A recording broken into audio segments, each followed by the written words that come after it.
অবৈধভাবে সীমান্ত পেরিয়ে ভারতে অনুপ্রবেশ করায় গ্রেফতার বাংলাদেশের হাসিনা জমানার এক পুলিশ কর্তা।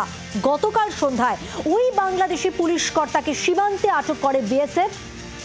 রাতেই বিএসএফ জওয়ানরা স্বরূপনগর থানার পুলিশের হাতে তুলে দেয়। পুলিশ সূত্রে খবর, বাংলাদেশি পুলিশ কর্তার নাম আরিফুজ্জামান, বাড়ি বাংলাদেশের শাহীপাড়ায়।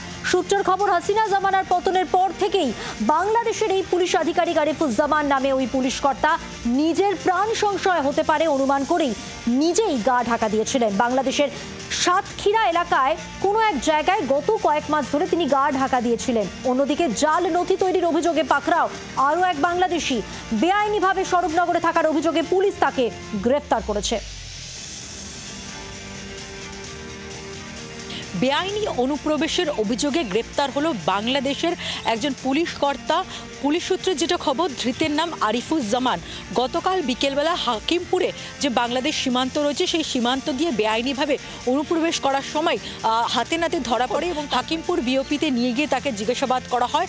পরবর্তী সময় কোনো রকম বৈধ নথি না থাকায় তাকে স্বরূপনগর থানার পুলিশের হাতে তুলে দেওয়া হয়েছে। এই ব্যক্তি তিনি পুলিশের কাছে দাবি করেছেন যে তিনি বাংলাদেশ পুলিশের এসিপি এবং হাসিনার সরকারের সময় অত্যন্ত প্রভাবশালী ছিলেন, তাদের ইন্টেলিজেন্স উইংয়ের সঙ্গেও যুক্ত ছিলেন, কিন্তু বর্তমানে সরকারের জামানায় তার সেখানে প্রাণ সংশয় রয়েছে এবং সেই কারণেই তিনি সাতক্ষীরায় গত কয়েক মাস ধরে আত্মগোপন করেছিলেন এবং প্রাণ বাঁচানোর জন্যই তিনি ভারতে পালিয়ে এসেছিলেন। কোনো রকম বৈধ নথি পাসপোর্ট না থাকায় তাকে গ্রেপ্তার করা হয়েছে এবং যে দাবি তিনি করছেন সেটা কতটা সত্যি এবং কি উদ্দেশ্য নিয়ে আদতে বেআইনিভাবে বাংলাদেশ পুলিশের এই এসিপি অনুপ্রবেশ করেছিল সেগুলো জানার চেষ্টা করছেন তদন্তকারী অফিসাররা।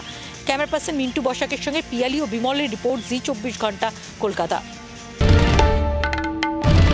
বাংলার আওয়াজ, বাঙালির আবেগ, জি24 ঘন্টা।